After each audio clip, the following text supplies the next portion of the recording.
Magandang araw sa inyong lahat. Maligayang pagdating sa ating espesyal na video na puno ng pag-asa at pananampalataya. Ako po ay nagagalak na makasama kayo sa pagkakataong ito, kung saan tayo ay sama-samang mag-aral at magdadasal sa ating Diyos na may malasakit at pagmamahal sa atin. Ngayon, ang ating tema ay panalangin mula sa awit 23 at 71 para sa pagpapagaling. Ang mga salin ng awit 23 at awit 71 ay nagbibigay sa atin ng napakagandang mensahe ng proteksyon, pag-asa at pagpapagaling. Sa mga panahong tayo ay may pinagdadaanan, maging ito man ay sa ating kalusugan, emosyon o spiritual na aspeto, ang mga salitang ito mula sa Biblia ay nagiging gabay at liwanag sa ating landas. Ang awit 23 ay nagsasabi, "Ang Panginoon ang aking pastor, hindi ako magkukulang." Sa mga pagkakataong tayo ay may sakit o nahaharap sa mga pagsubok, napakahalaga na maunawaan natin na hindi tayo nag-iisa. Nariyan ang ating pastol, ang ating Diyos, na handang umalalay at magbigay ng lakas sa atin. Habang tayo ay nagdarasal at humihingi ng pagpapagaling, alalahanin natin ang kanyang pangako na tayo ay kanyang alagaan at hindi niya tayo pababayaan. Samantalang ang awit 71 naman ay nagbibigay sa atin ng mga salita ng proteksyon at katiyakan. Sapagkat siya ay tumawag sa akin, ako'y sasagutin ko siya. Ako'y magiging kasama niya sa panahon ng kaguluhan. Napakaganda ng pangako na ito. Ang Diyos ay narito sa atin sa oras ng ating pangangailangan. Sa ating mga panalangin, ating ipagkakatiwala ang ating mga alalahanin at mga sakit sa Kanya, at siya ay tapat na tutugon. Ngayon, nais ko kayong hikayatin na samahan kami sa ating mga panalangin. Magkomento kayo sa ibaba kung ano ang mga particular na bagay na nais ninyong ipanalangin. Maaaring ito ay para sa inyong sarili, para sa inyong pamilya, para sa mga kaibigan na may mga pinagdaraanan. Ang ating komunidad ay narito upang ipagdasal kayo. Sa bawat komento, nararamdaman natin ang ating pagkakaisa sa pananampalataya at sama-sama tayong humihingi ng tulong at pagpapagaling mula sa ating Diyos. Huwag kalimutan na mag-subscribe sa ating channel upang patuloy kayong makasama sa ating mga susunod na pag-aaral at panalangin. Ang bawat subscription ay hindi lamang bilang ng tao, kundi tanda ng ating pagsasama-sama sa isang layunin, ang lumago sa ating pananampalataya at mapalakas ang ating espiritu. I-click ang notification bell para sa mga updates sa ating mga bagong video na tiyak na makapagbibigay inspirasyon at lakas sa inyo. Ngayon, habang tayo ay magsisimula, inanyayahan ko kayong kunin ang inyong mga puso at isipan. Isara ang inyong mga mata, huminga na malalim at magpakatatag sa presensya ng ating Diyos. Tayo ay manalangin at sa ating pagdadasal, ating ipagkatiwala ang lahat ng ating mga alalahanin at sakit sa Kanya. Papayagan niyang dumaloy ang Kanyang pagmamahal at kapayapaan sa ating mga puso at buhay. Huwag kalimutang ibahagi ang video na ito sa inyong mga kaibigan at pamilya. Ang ating mensahe ng pag-asa at pagpapagaling ay dapat na maabot ng marami. Ang mga salita ng Diyos ay may kapangyarihang magbago ng buhay at sa pamamagitan ng simpleng pagbabahagi, maaari tayong maging instrumento ng Kanyang pag-ibig at liwanag. Muli, maligayang pagdating sa ating pag-aaral at panalangin. Tayo ay sama-samang magbigay ng papuri at pasasalamat sa ating Diyos na nagbibigay ng pagpapagaling at pag-asa. Huwag palampasin ang pagkakataong ito upang maranasan ang Kanyang presensya at pagmamahal sa ating buhay. Maghanda na tayo sa ating pagbubulay-bulay at panalangin. Sa awit 23, isa tandang bawas tatlo, makikita natin ang isang malalim na mensahe ng pamumuno at pagpapagaling. Ang Diyos bilang ating pastol ay nag-alok ng kapayapaan at kaaliwan sa ating mga kaluluwa. Sa mga talatang ito, ang Diyos ay hindi lamang isang tagapangalaga, kundi isang mapagmahal na ama na nagdadala sa atin sa mga pastulan ng sariwang damo at mga tubig na nagpapasigla. Sa ating mga panahon ng sakit at paghihirap, ang mga salitang ito ay nagsisilbing paalala na mayroong isang Diyos na handang mag-alaga sa atin, na nagbibigay ng kapayapaan sa ating mga puso at kaluluwa. Isipin natin ang mga tupa na sumusunod sa kanilang pasto. Sila ay may ganap na tiwala sa Kanya, na alam nilang ang kanilang pasto ay hindi lamang nagdadala sa kanila sa mga masaganang pastulan, kundi nag-alaga din sa kanila sa panahon ng panganib. Sa mga talatang ito, makikita natin na ang ating ugnayan sa Diyos ay nagiging daan para sa ating pagpapagaling. Ang mga panalangin natin ay hindi lamang isang ritual, kundi isang makapangyarihang pag-uusap sa ating pasto na handang makinig at umagapay sa atin. Sa ating mga panalangin, tayo ay nagiging bukas sa Kanyang mga pangako. Ang pag-asa at pananampalataya ay nagbibigay sa atin ng lakas upang harapin ang mga hamon ng buhay. Sa bawat pagkakataon na tayo ay kumukuha ng oras upang manalangin, tayo ay nagiging mas malapit sa Kanya at sa proseso, nagiging mas handa tayong tumanggap ng Kanyang mga biyaya kasama na ang pagpapagaling. Ang mga talatang ito ay nagsisilbing paalala na ang Diyos ay hindi lamang isang tagapangalaga, kundi isang tapat na kaibigan. Siya ay nariyan sa ating tabi, handang makinig sa ating mga hinanakit at dalangin. Sa mga oras ng sakit, ang pagkakaroon ng ganitong ugnayan sa Diyos ay nagiging matibay na pundasyon ng ating pananampalataya. Ang ating pagtitiwala sa Kanya ay nagsisilbing liwanag sa madilim na mga sandali, at ang mga pangako niyang hindi tayo iiwan ay nagiging dahilan upang tayo'y patuloy na lumaban. Sa huli, ang mga mensahe mula sa awit 23 at awit 91 ay nagtuturo sa atin ng kahalagahan ng pagkakaroon ng tiwala sa Diyos sa lahat ng aspeto ng ating buhay, lalo na sa mga panahon ng sakit at pangangailangan. Ang Diyos ay nariyan, handang magbigay ng kapayapaan at pagpapagaling, basta't tayo ay handang lumapit sa Kanya at magtiwala sa Kanyang mga pangako. Sa Kanya, ang ating mga kaluluwa ay muling mabubuhay, at ang ating mga sugat ay gagaling. Sa bawat hakbang ng ating paglalakbay, ang Diyos ang ating pastol, at sa Kanya, tayo ay ligtas at makakahanap ng tunay na kapayapaan. Sa mga talatang awit 91, 1:2, makikita natin ang isang malalim na mensahe ukol sa seguridad at pagtitiwala sa Diyos.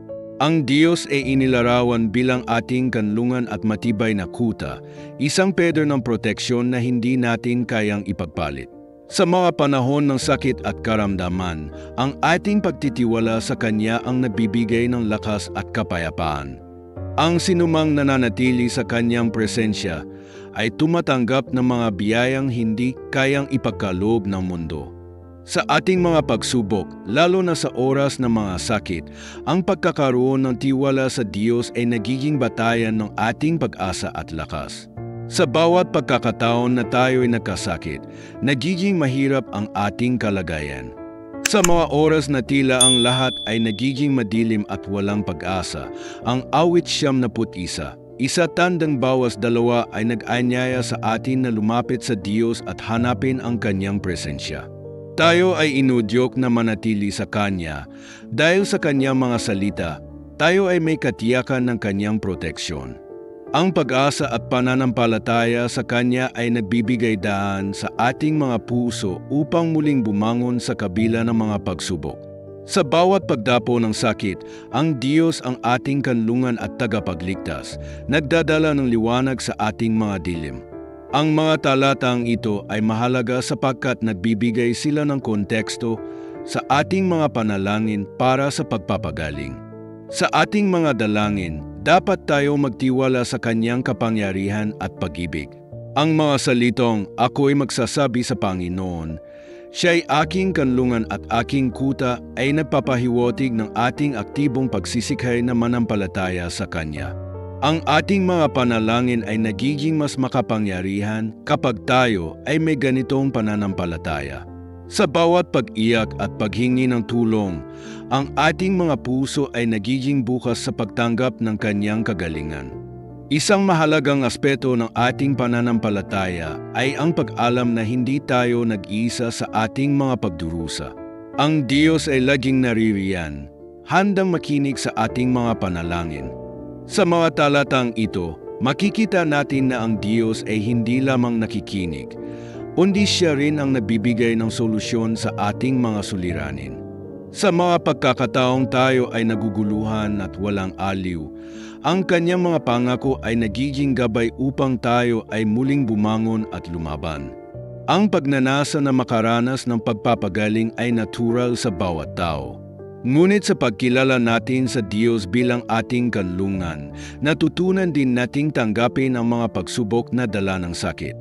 Ang ating pananampalataya sa Kanya ang nagtuturo sa atin na hindi lahat ng panahon ay magiging madali.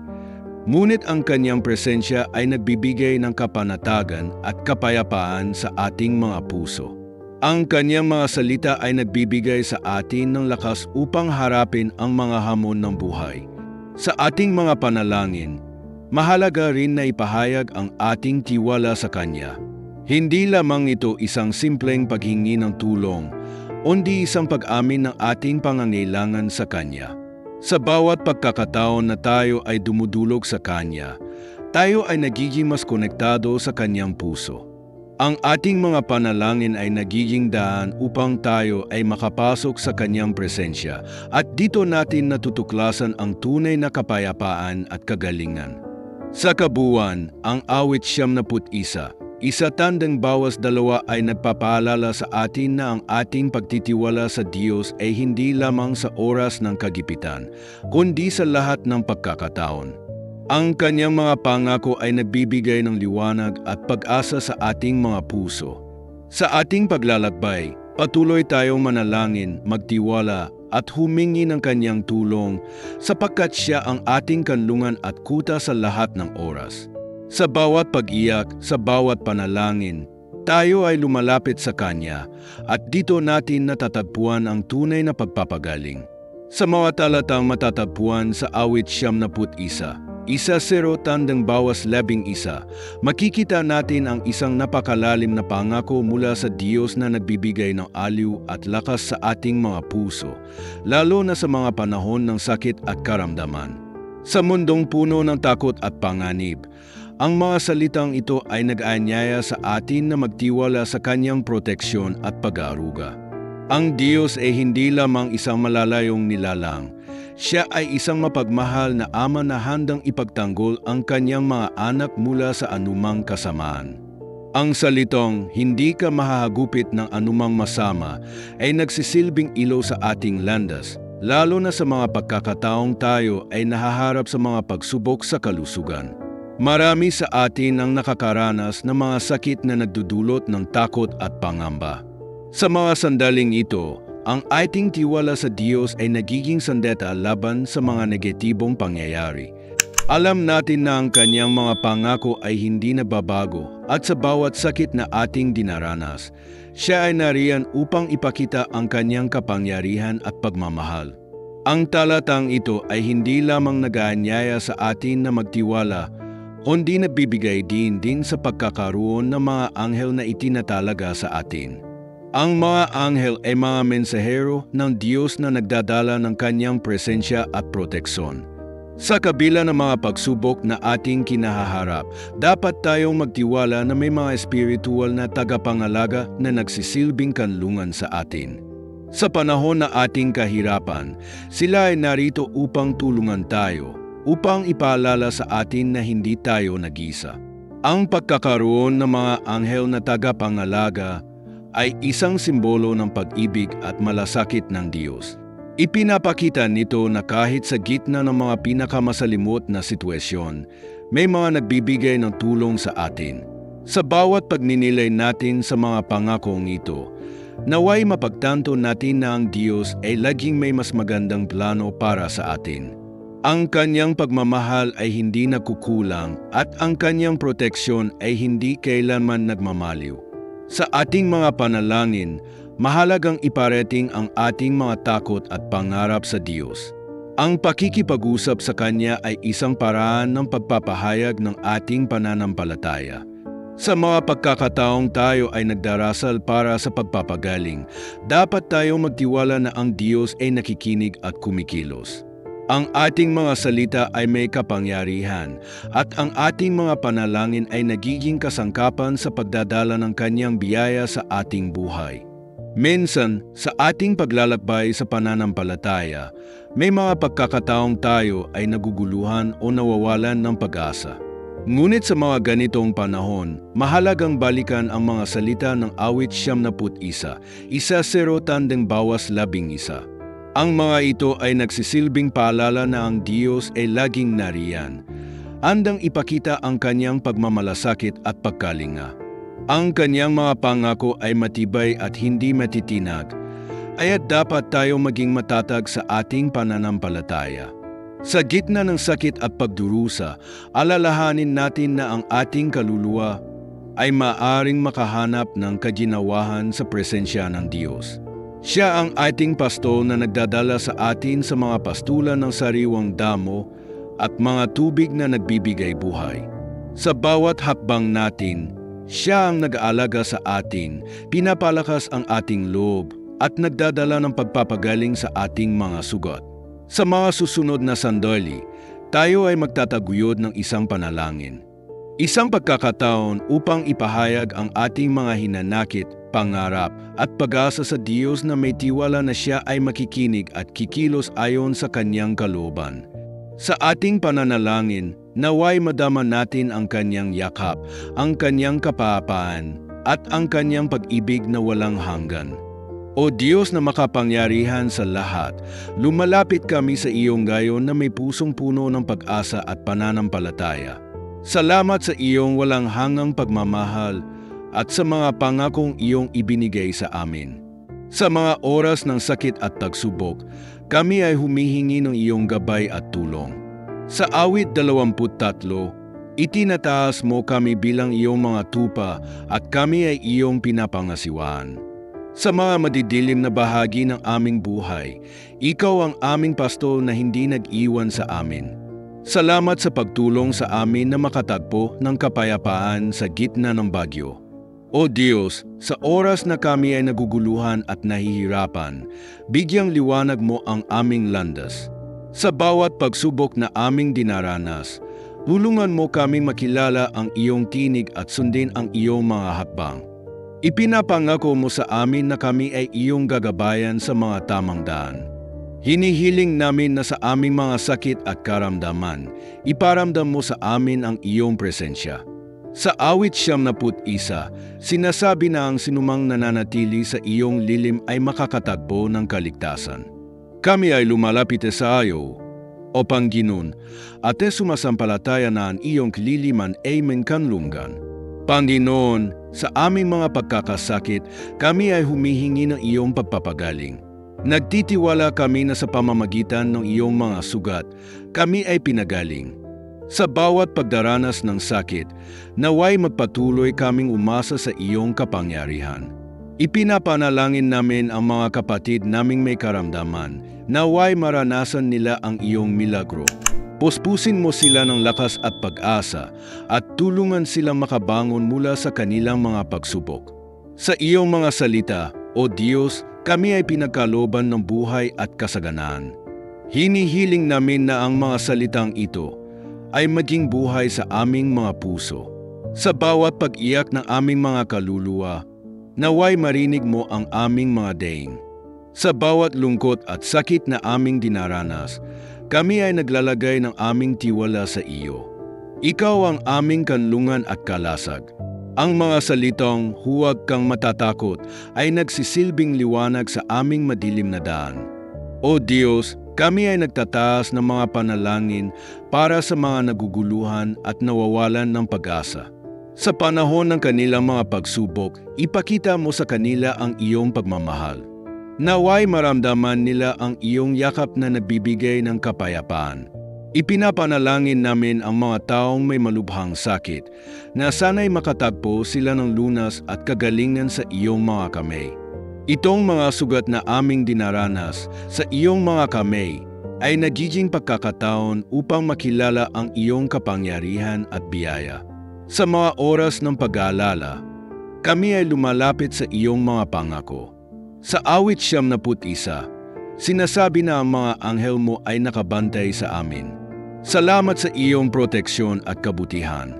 Ipinapanalangin namin ang mga medical na profesional na nag-aalaga sa mga may sakit. Bigyan mo sila ng karunungan at lakas upang maging epektibo sa kanilang mga tungkulin. Naway madama nila ang halaga ng kanilang misyon sa pagtulong sa kapwa. Panginoon, ang aming mga puso ay handang tumanggap ng iyong mga biyaya. Hinihiling namin na sa bawat pagsubok, kami ay lumago sa aming pananampalataya. Naway ang mga pagkakataong ito ay maging daan upang mas makilala ka namin at mas mapalalim ang aming relasyon sa iyo.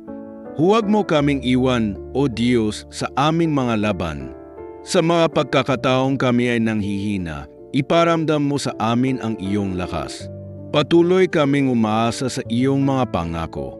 Sa mga araw ng aming pagdurusa, naway may ipakita namin ang iyong liwanag sa iba.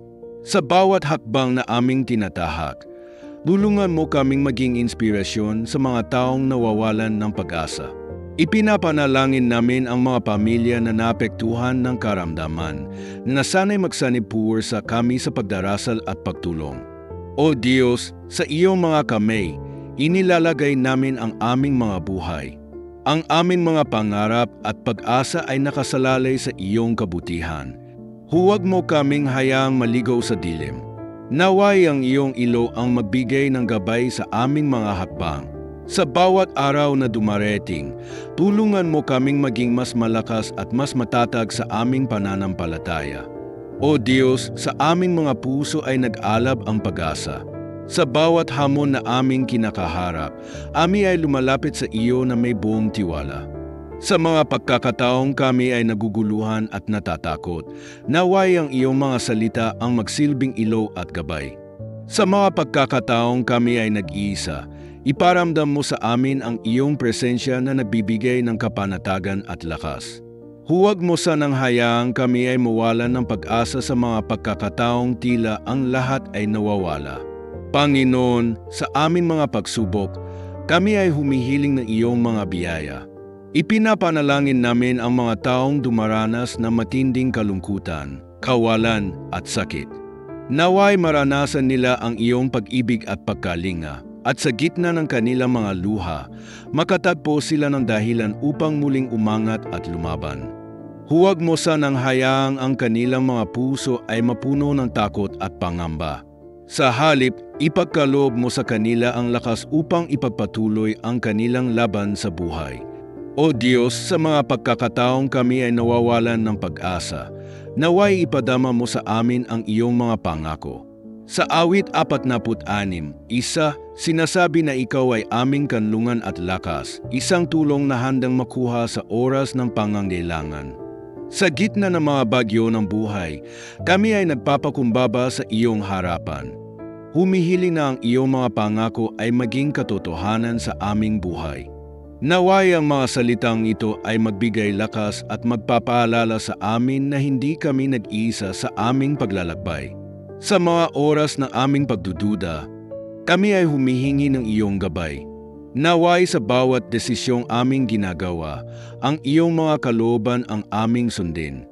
Bigyan mo kami ng karunungan at discernment upang malaman ang tamang landas na dapat tahakin. Huwag mo kaming hayaan na maligaw sa daan. Sa kabila ng mga pagsubok, tulungan mo kaming makilala ang aming mga kakayahan at gamitin ito sa makapagbibigay ng kaluwalhatian sa iyo. Panginoon, kami ay nagtataas ng panalangin ng pasasalamat para sa mga tao sa aming paligid na nagbibigay ng suporta at pagmamahal. Naway patuloy mo silang pagpalain at bigyan ng lakas.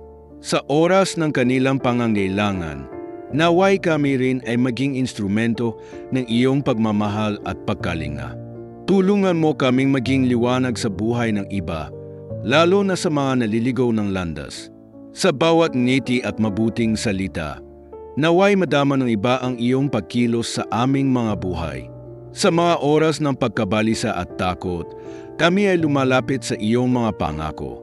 Sa awit 34, 18, sinasabi na ikaw ay malapit sa mga pusong sugatan at nagliligtas sa mga espiritu na wasak. Sa bawat pag-iyak at pagdaramdam, naway iparamdam mo sa amin ang iyong yakap na nagbibigay ng kapayapaan. Sa gitna ng mga pagsubok, kami ay naglalagak ng aming tiwala sa iyo. Alam namin na sa bawat hikbi at daan ng buhay, ikaw ang aming kakampi at tagapagtanggol. O Diyos, sa mga pagkakataong kami ay naguguluhan, ipakita mo sa amin ang iyong plano. Huwag mo sanang hayaang ang mga pagkukulang namin ay magdulot ng takot at panghihina. Sa halip, naway ang mga ito ay maging pagkakataon upang mas mapalalim ang aming pagtitiwala sa iyo. Sa bawat hakbang na aming tinatahak, tulungan mo kaming maging matatag at mapagpasalamat. Ipinapanalangin namin na sa bawat araw, kami ay maging mas malapit sa iyo at sa iyong mga layunin. Sa ngalan ni Jesus, kami ay lumalapit sa iyo na may pananampalataya at pag-asa. Naway ang aming mga panalangin ay umabot sa iyo at magbigay ng kaluwalhatian sa iyong pangalan. O Diyos, kami ay nagtitiwala na sa lahat ng aming mga pangarap at hangarin, ikaw ang aming gabay at kanlungan. Sa bawat pagkakataon, naway magpatuloy kami sa pag-asa at pananampalataya sa iyong mga pangako. Amen. Maraming salamat sa inyong pakikinig sa ating devotional ngayong araw.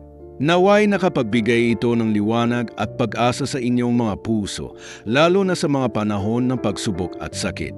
Ang mga salmo na ating pinagnilayan mula sa awit 23 at 71 ay nagbibigay sa atin ng katiyakan na sa bawat hakbang ng ating buhay. Kasama natin ang ating Diyos. Siya ang ating pastol, ang ating tagapangalaga, at sa Kanya ay walang dapat ikabahala. Habang tayo ay nagtapos sa ating pagninilay, nais kong hikayatin kayong patuloy na lumapit sa Kanya sa pamamagitan ng panalangin. Ang ating mga panalangin ay hindi lamang mga salita. Ito ay mga ugnayan sa ating Diyos na puno ng pag-ibig at awa. Kapag tayo ay nagdadasal, nagiging mas malapit tayo sa Kanya at nagiging mas bukas tayo sa Kanyang mga plano para sa atin. Hindi natin alam ang mga pagkakataong maaaring dumating, ngunit alam natin na anuman ang mangyari, kasama natin siya sa ating paglalakbay. Ipinapaalala sa atin ng awit 71 na ang sinumang nanganganlong sa Kanya ay hindi matatakot sa anumang panganib. Sa mundo na puno ng uncertainties, ang ating pananampalataya ang siyang nagbibigay sa atin ng lakas upang harapin ang anumang hamon. Ang mga salitang ito ay hindi lamang pangako, kundi ito rin ay paalala na ang Diyos ay laging nandiyan upang yakapin tayo sa ating mga pinagdaraanan. Sa mga oras ng takot at pangungulila, alalahanin natin na ang Kanyang mga bisig ay nakabukas upang tayo ay yakapin at pagalingin. Kaya't habang patuloy tayong lumalakad sa ating pananampalataya, huwag tayong mawalan ng pag-asa. Sa bawat sakit na ating nararanasan, sa bawat luha na ating pinapahid, dala natin ang katiyakan na ang Diyos ay may plano para sa ating buhay. Ang Kanyang pagmamahal ay hindi nagmamaliw at ang Kanyang mga pangako ay hindi nagbabago. Patuloy tayong magtiwala, patuloy tayong manalangin at higit sa lahat, patuloy tayong umasa sa Kanya. Kung ang mensaheng ito ay umabot sa inyong mga puso, sana ay may bahagi ninyo ito sa inyong mga kaibigan at pamilya. Ang bawat isa sa atin ay may kanya-kanyang laban sa buhay at ang mga salita ng pag-asa at pag-ibig ay maaaring magbigay ng liwanag sa kanilang mga madidilim na sandali. Huwag tayong magatubiling ibahagi ang ating mga karanasan at mga sagot sa panalangin. Ang ating testimonya ay maaaring maging inspirasyon sa iba at makapagbigay sa kanila ng lakas na ipagpatuloy ang kanilang laban. Huwag kalimutang i-like ang video na ito upang ipakita ang inyong suporta at upang patuloy tayong makagawa ng mga nilalaman na nagbibigay ng inspirasyon.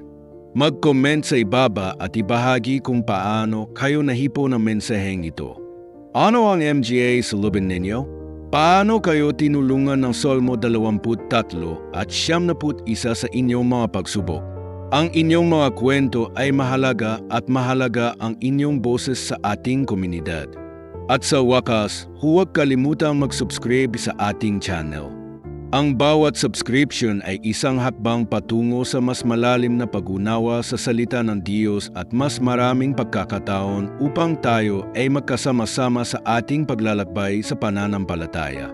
Naway patuloy tayong magtipon-tipon, nag-uusap, nagbabahaginan ng mga aral, at nagtutulungan sa ating mga pagsusumikap na lumakad kasama ang Panginoon. Naway ang Diyos ay patuloy na magpala sa inyo. Bigyan kayo ng lakas at pag-asa sa bawat araw. Tandaan natin na sa bawat hakbang na ating tatahakin, kasama natin ang ating pastol. Hanggang sa muli, naway patuloy tayong maging ilaw sa isa't isa. Pagpalain kayo ng Diyos.